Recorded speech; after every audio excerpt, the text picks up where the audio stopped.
Det, der kan være en fordel ved den her lastbil, det er at placere den ude på de her trekanter. Fordi senere kommer der noget med flyveren, og derfor vil det være godt at have den herude. Så de gule felt går herud til os. Så lad os bare sige, at vi har placeret den her. Det giver 20 point. Så er der noget, der hedder evalueringsskiltet. Det er altså robotten, der skal køre herhen. Men I kan lige lægge mærke til, at der er jo en snor her. Så robotten kan ikke bare være 5 cm høj. Jeg der har været med før, I har set, at nogle af de der gode, rigtig gode hold, de har en robot, som kører rundt, som er 40 cm høj, som kører rundt over det. De kan den altså ikke i dag. Der er simpelthen lavet en begrænsning. Ja. Og det er med vilje, ja. Det er med vilje, man har lavet det. Plus man kan sige, at basen før i tiden var den 40 cm høj. Forestil dig, at en base her, som er 40 cm høj. Nu er den altså kun 30, så den er også mindre. Så er der evakueringsskiltet, det skal rejses op, og det skal selvfølgelig gøres med robotten. Man skal bare lige være opmærksom på, at det skal stå oprejst, så hvis man får den for langt ind, så falder den ned, så er der 0 point. Mærkelig opgave, men sådan er det. Og det er selvfølgelig noget med, at man skal bruge sine sensorer, sin afstandssensor eller sin tryksensor og sådan noget til det her. Så den skal lige hen og markere der, og sådan der. Der er den der. Kan man placere et eller andet bærum, så den ikke skulle Det må man ikke, nej. Man må ikke efterlade noget på banen i år. Okay. Det giver minuspoint. Det er det hedder skrammel. Man må ikke efterlade noget skrammel. Kan I huske, sidste år var der nogle filmstykker, hvor vi lavede sådan en holder, som holdt den. Hvis man har skrammel på banen, så giver det minuspoint. Så desværre. Yes. Så er der fragtfly. Det gælder om at få fragtflyet ind i den gule, kan man sige, base her, eller et gule område, og det er endnu bedre at få den ind i det lyseblå. Og det er altså, I så den derhenne før på videoen, det er den her, der skal ned. Sådan. Og det er sådan en, de alle sammen vil håbe på at løse, ikke? Den er sådan rimelig simpel, ikke? Det er bare den her, der skal. Så det bedste at starte med det faktisk, og så kan man flytte på bilen bagefter. Ja, det kunne man godt gøre, ja. Fordi så stod den i hvert fald ikke. Ja. Det er altså robotten, der skal udløse det. Det er robotten, der skal. Alt det, jeg gør nu med hænderne, det er robotten, der gør det. Okay, så den skal trykke på en bestemt måde derovre. Ja, lige nok. Og det her, det øver de sig alle sammen på inden den finale. Det kan jeg love dig for, ellers så får de 0 point. Så er det ikke sådan, der kommer en uventet opgave, de så også skal... Nej. De har prøvet det hele igen. Ja, det hele har de, og de har... Hemmelig opgave. Det siger, at de har arbejdet med det. Altså, og bare en opgave kan tage rigtig lang tid at løse. Men alt det, du siger her, det er nogle faste ting, de skal gøre. De skal Ja, gøre, den der skal ja. derind, og den Ja. skal derind. Men de må jo ikke, de behøver jo heller ikke at gøre det. Så får du bare en point. Så de skal ikke selv opfinde, hvad de skal gøre? Nej, men de skal opfinde nogle gadgets til robotten, som skal gøre det. Okay. Det er der, det hele ideen ligger i det, ikke? Der er forskel på at udløse den der. Og den der kan udløses med mange forskellige ting. Ja. Men hele udfordringen ligger i programmeringen af robotten. Nej, hele udfordringen ligger i at bygge en robot, som kan løse alle de opgaver. Ja. Det her det er jo bare en basisrobot. Den kan intet, den her. Jamen altså, i at bygge robotten, ikke? Ja, Det er det. ja lige nøjagtigt. Ja. Eleverne de bliver præsenteret for alle de her opgaver, og eleverne skal så vurdere, hvilke opgaver kunne de tænke sig at løse. Og som Ole siger, hvis de har bygget en robot, der måske har en arm, jamen, hvor mange opgaver kan de løse med den her arm? Så kan det være, at de skal bygge 2 forskellige arme. Ja. Ikke? Ja. Så det er det. Så de skal virkelig bruge deres hjerne. Og de må skifte Og man kan ikke... Hvad troede du, de Jeg skulle? troede, de skulle definere alt det her. Definere det, det er jo defineret. Ja, det er jo det, men jeg troede, at de De har skulle kun gøre. 2,5 minutter. Nej, opgaven er lavet. Hvis de bruger Ikke? 20 sekunder på De skal løse opgaven. Så er de 20 sekunder over. Så er der en gren herovre, en palmegren. Det er noget med, at den skal ned under de her elkabler. Det er faktisk nu den der spids, den under. Så det er noget, vi skal trække den her, den her palmegren ud. Hvordan de gør det, må jeg vide. Og hvor skal den placeres? Under? Det skal bare under el, og den her må ikke ligge ned samtidig. Nu går jeg ikke de her regler igennem sådan 100%, fordi det er på og af og off og siden og datten. Der er simpelthen så mange, jeg ved ikke engang, hvad sådan noget hedder på dansk, hedder det forholdsord. Det gør det nok. Nu er jeg ikke dansk her. Det er sådan, den giver 30 point, og det er sådan en, den kan de godt. Altså det er noget med at komme herhen, og så have en eller anden pind på, som en arm på, som får den der ud. Ikke? Det er sådan en, de typisk vil arbejde med. Så er der tsunamien. det er den her. Det her skal forestille 3 bølger. Det er noget med at udløse den her. Den så I også før den lille video. Den skal løftes op, den her, og så ruller der sådan nogle tsunami-bølger afsted. Det giver 20 point. Så er der en ambulance. Den skal også over det gule felt. Og det vil også være en fordel at have den til at stå i. Det skulle måske være herovre. Så er der en i hver side. Så står der her landingsbanen. Det er nemlig det, der kommer nu. Synlig resultat ved kørsels afslut. Intet andet end tsunamibølgen og eller flyet berører Morten nogen steder på landingsbanen. Når de der 2,5 minutter er gået, så må der ikke være noget på landingsbanen anden følger eller flyet. Så giver det 30 point. Nå, okay. Bilerne skal fjernes også, hvis du... Nej, de skal ikke fjerne, for de er ikke på landingsbanen nu. Ja, men hvis jeg vælger at lægge dem... Så får du ingen point. Den er inden for den gule. Prøv at se her. Nu er den inde på det gule, Ja. men nu er den på landingsbanen. Det er derfor, jeg siger, hold den væk fra landingsbanen. Hold den der. Okay. Ja, det er sådan de der regler, vi lige skal snakke om. Ja. Flytning af bygningssektioner. Det er synlige resultat. Det er altså dem her. Der står, der er ingen grå bygninger nogen steder i det lysegrønne felt. Det er altså, de her, de står her. De skal flyttes væk. Det vil sige, at man kan flytte dem derud, eller man kan flytte dem herover. Det er sådan set lige meget. Det giver point. De skal bare væk fra den her. Det her, det er det lysegrønne felt. Kan I se det? Yes. Godt, Landingsbanen. Ja. Så står der test af jordskælvssikret fundament. Det er det her. Det giver point, hvis dem til højre er væltet ned, og dem til venstre bliver der. Sådan der for eksempel. Så giver det point. Hvis jeg nu har gjort sådan her,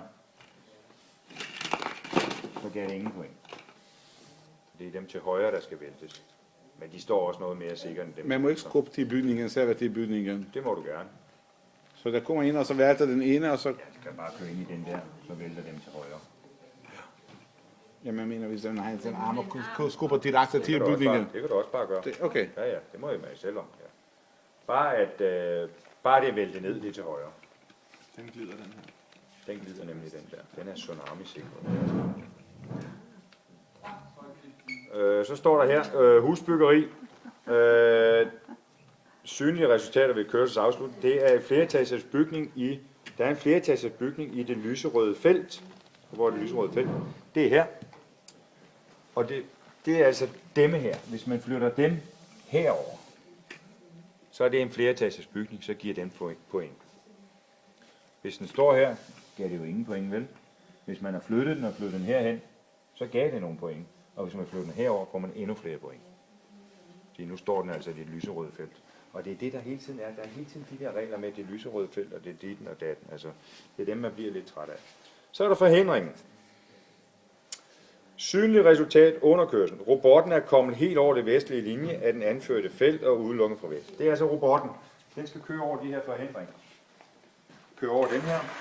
Det kan være, at man har lavet en med lavfødder. Man kører over på det her, så har man nået, så er det 10 point. 16 point. 23 point. 31 point. Men det skal være i én kørsel. Så den skal starte her fra basen. Så kører den. Kører den her. Kører den videre. Kører den videre. Kører den videre. Den skal over forhindringerne, før den giver point. Den er svær. Fordi den første kan man måske lave. Den første kan man måske lave. Men de næste, de bliver højere og højere, kan I se, ikke? Og her, der ruller de på. Så det er sådan en, hvor jeg siger, kan den betale sig? Det ved jeg ikke, jeg tror det ikke. Den giver ikke så mange. Hvad siger du? Kun én robot, ja. Den skal kunne det. Der skal kunne det hele, ja. Det der, det giver kun 31. Er det som en afslutning, som det sidste Det kunne være en afslutning, ja. Men den er bare svær, fordi der er noget andet i afslutningen. Der skal man have robotten med nogle mennesker og sådan noget. Så det er sådan, man skal lige tænke sig godt om. Så er der det der hævede sænkehus herovre. Det skal bare hæves. Det står så på noget dual lock, og så gælder det om at få det hævet. Det er en opgave, der har været lidt før. Så er der den der fælles opgave. Det gælder om at... jeg tror, den skal den vej der. Kan I se det? så bevæger den der sig op. Og det kan de så også gøre fra den anden side. Prøv lige at gøre det her over på den anden side. Sådan der, ja. Og så er der altså et eller andet med nogle farver. For hver farve, der er nået, altså når den er sprunget fra en farve til en anden farve, så har man fået 2 point. Men det får både over på den anden side også. Så det, ja. Og den skal have mange hak. Den skal have mange hak før.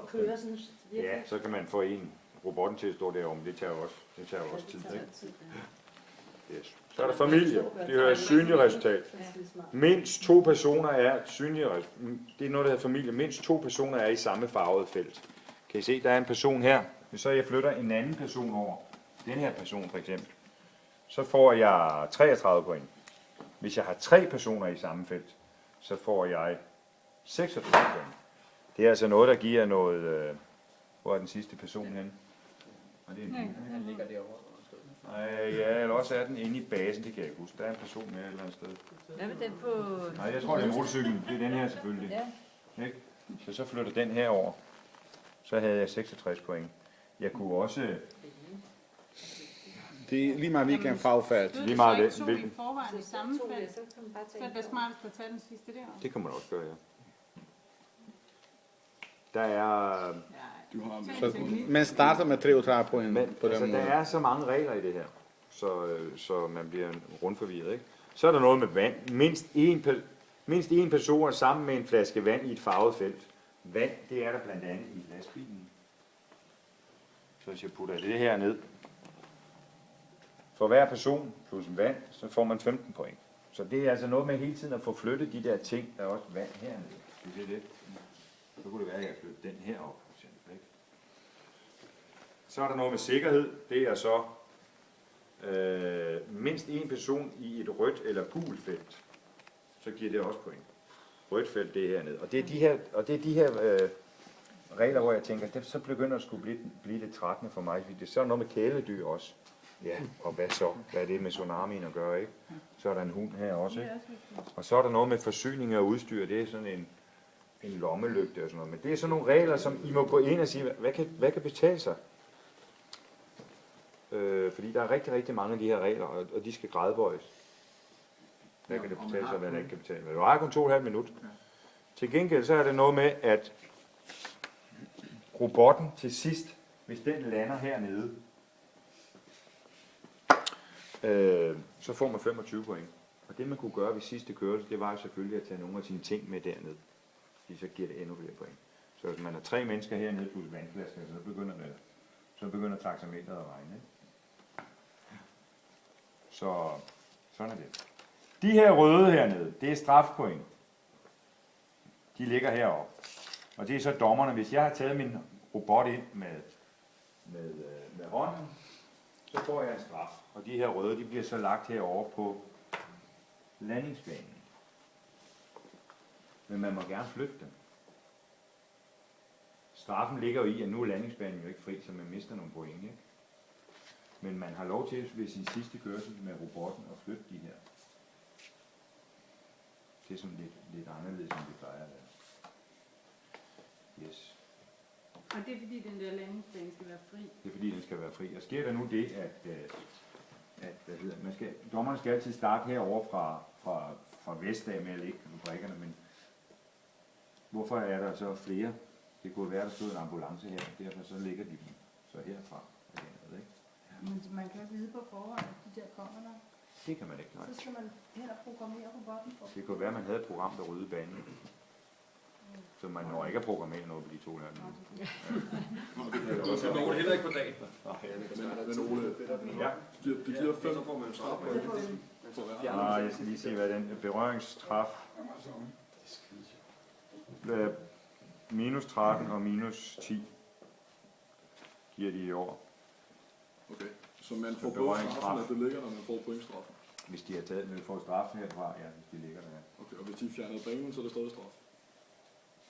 Uden for lyseblå felt, så er der ikke straf, nej.